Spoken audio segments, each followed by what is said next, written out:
de l'objet, c'est-à-dire kan nga bëgg. Et en fonction de ces différentes catégories,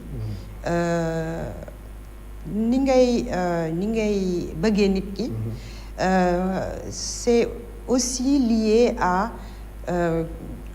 ni ngeen construire seen relation. Mais c'est aussi lié aussi à yow nin la ko jàngalee entre guillemets. nan nga gisee depuis bi nga nekkee xale ba nga màggee, nan nga gisee ñu lay bëgg yow déjà, wala ñu bañ laa bëgg tamit, nan nga gisee expression bi. C'est-à-dire que par exemple soo ñëwee si certaines sociétés di nga gis que ils vont être expansifs. Très facilement dinañ la jàpp adapté la dugal la seen biir. Voilà, am na yenn société mun nañ la bëgg mais dañuy def ndànk. Et ben c'est pareil pour nit en fonction de ni mu mel, ni mu bindoo, ni ñu ko yaree, événement yi nekkoon ci environnement am, la relation particulière bu mu am ak nit ki, loolu yëpp ça va faire dépendre, ça va faire varier la question de l'amour, mais la question aussi de l'attachement bokkul. La question aussi, te souvent man suñ ma woowee c'est pas parce que dañ bëggante, en général c'est parce que dañuy tas wala parce que il y a eu un problème grave. Et souvent si mbëggeel boobu mun na mbëggeel boobu, situation de mbëggeel boobu mun na jur ay pathologies particulières. Bien sûr. Et souvent man suñ may woo si pathologie yooyu lañ may woowee, pas quand ça va bien. Quand ça va bien en général léeg-léeg nit bëgg ba feebar. Ah ben justement su nit bëggee keneen ba feebar, c'est problématique. Donc ça peut être une question de dépendance, dépendance du mbëggeel. Ça peut être une question de d'emprise, emprise du mbëggeel. Parce que ñun ni ñuy xalaate c'est que da ngay bëgg nit, mais nit dafay am liberté am bëgg la wala mu bañ la bëgg, et cetera. Du nekkul benn pot de fleur boo xamante ne yaa ko moom. Nit mënoo ko moom en fait. Donc c'est aussi des éléments yoo xamante ni ça va nous permettre de venir travailler avec ces personnes qui sont soit malades de ces relations qui se passent mal, donc malades dans la relation parentale par exemple, xale bu ndaw qui va avoir des troubles du comportement parce que yaay ji wala papa ji mu ngi koy dóor wala mu ngi koy pamti ou bien mu ngi koy bàyyi moom kenn, et cetera. Donc c'est une maladie d'amour aussi. Bëggeel dans le couple, su dee par exemple am na benn koo xamante ni dafa fiir ba mu ëpp, cette jalousie là ne peut pas être compatible avec la liberté qu'on doit laisser à l'autre, et cetera, et cetera. Donc loolu yëpp c'est dans ces cas-là que dañ may woo. Quand tout va bien en général kenn du ma woo. Alors mais mbëggeel moom dina jeex. Oui. Dafay jeex aussi. Oui, mais naka la di def pour di ko suuxat muy gën di yàgg. Alors ce qu'il faut comprendre aussi, c'est que par exemple mën nga bëgg sa yaay. Tant qu'elle est vivante, elle est là, vous partagez, di ngeen di gisante, vous allez vous témoigner l'affection, l'amour, et cetera. Mais mën na am mu gaañu. Ça ne veut pas dire que dans ce cas-là bëggeel bi dafa jeex, mais bëggeel bi day changer façon. Parce que dootoo mënati wax ak sa yaay échanger, et cetera, et cetera. Mais doo ko fàtte non plus. da nga koy dund léegi. da nga koy. léegi da nga koy dund. Oui. Mais léegi ma ne da nga koy dund du loo xam ne da nga koy dund du ngeen waxati mais da ngeen di. Voilà, c'est quelqu'un qui va rester à l'intérieur dans tes objets internes. Léegi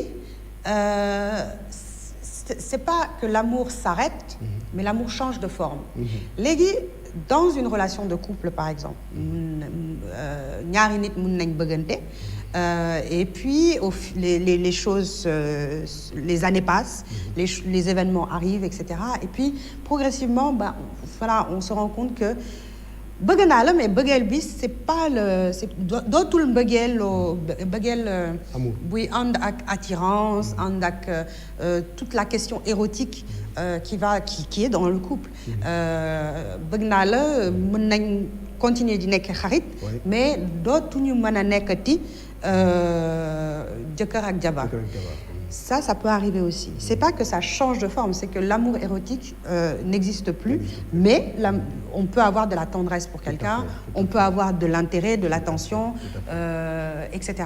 Donc, il y a des situations boo xamante ni on peut dire d'une certaine manière que amour bi day jeex, mais c'est surtout que day changer de niveau, changer de forme, ou day changer la perspective. C'est-à-dire mën naa bëgg kii aujourd'hui et puis bon bah il se passe plein de choses et puis bëggatuma ko bëgg naa keneen donc sama mbëggeel dama koy diriger vers quelqu'un d'autre.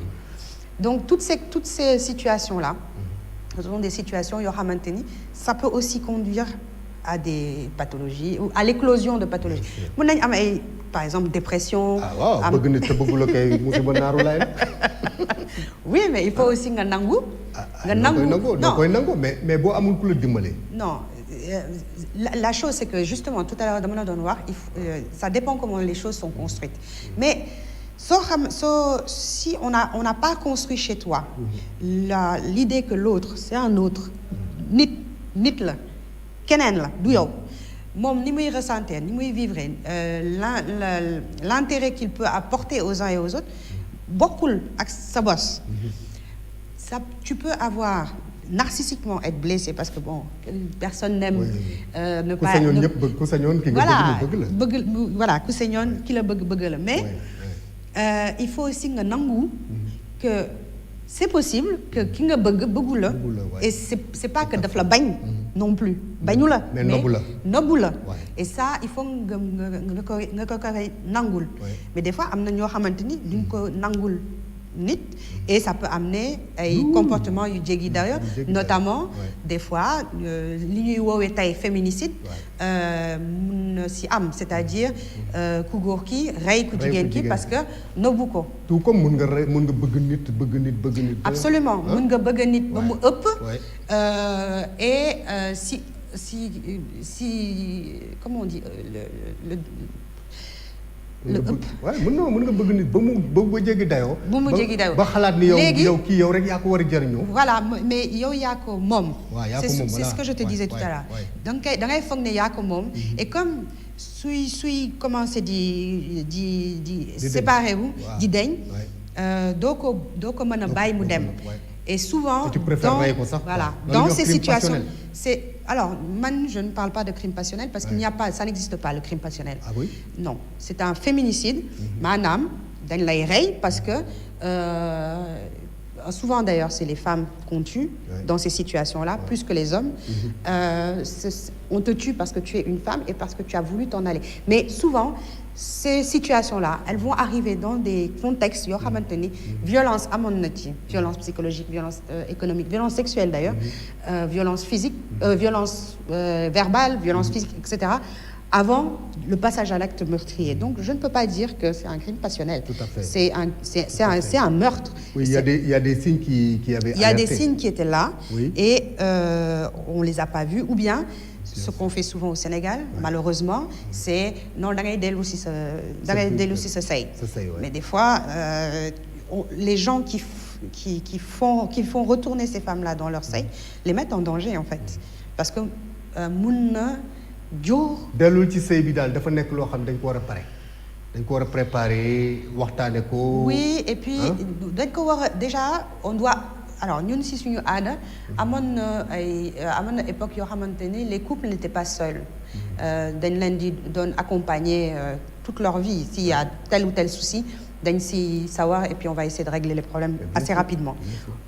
Aujourd'hui loolu la mag daan jariñ ci biir kër. Aussi aujourd'hui c'est moins vrai et souvent dañuy daw gàcce parce que dañuy considérer que un couple qui divorce gàcce la mais un couple qui divorce c'est pas gàcce surtout que d'un point de vue religieux c'est autorisé donc loolu mënul si am gàcce par contre on va essayer de defaraat mais si c'est pas possible de defaraat on arrête.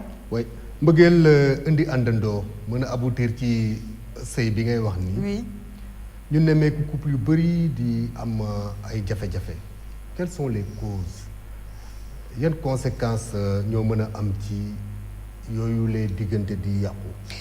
Tout à l'heure je t'ai dit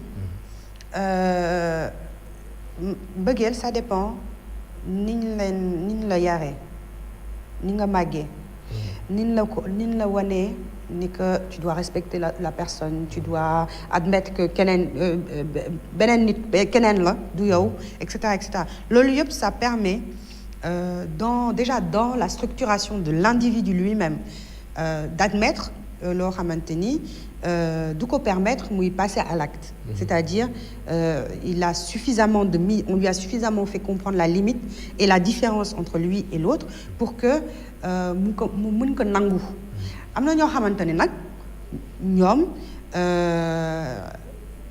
màggaale wuñu ko dañ màgg ci ay contextes yoo xamante ni c'est violent notamment dans les violences familiales. ñoo gis baay di saaga yaay ñoo gis baay di dóor yaay par exemple ñoo gis bàyyi nañ xale yi di nekk ci mbedd bi toute la journée kenn du leen toppatoo on les a abandonnés aussi am na ñoo xamante ni saxku nañ leen am na et cetera ça ne veut pas dire forcément que tous les enfants qui ont vécu ça vont devenir violents mais ce sont des choses yoo xamante ni da nga koy màggale et puis ça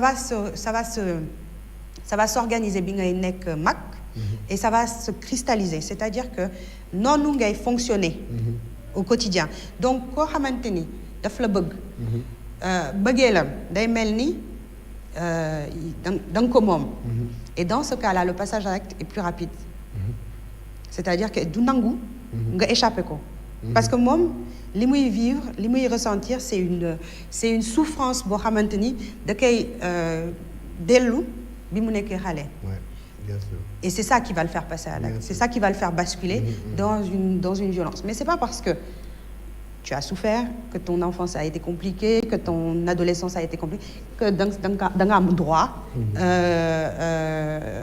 mettital nit. Et c'est pas parce que loolu yëpp dal na la que dañ la war a baal comme ça gratuitement que tu as fait du tort à quelqu'un d'autre. Ça, c'est pour ça que ça passe par des lois, des cadres, etc. et une plainte. Parfois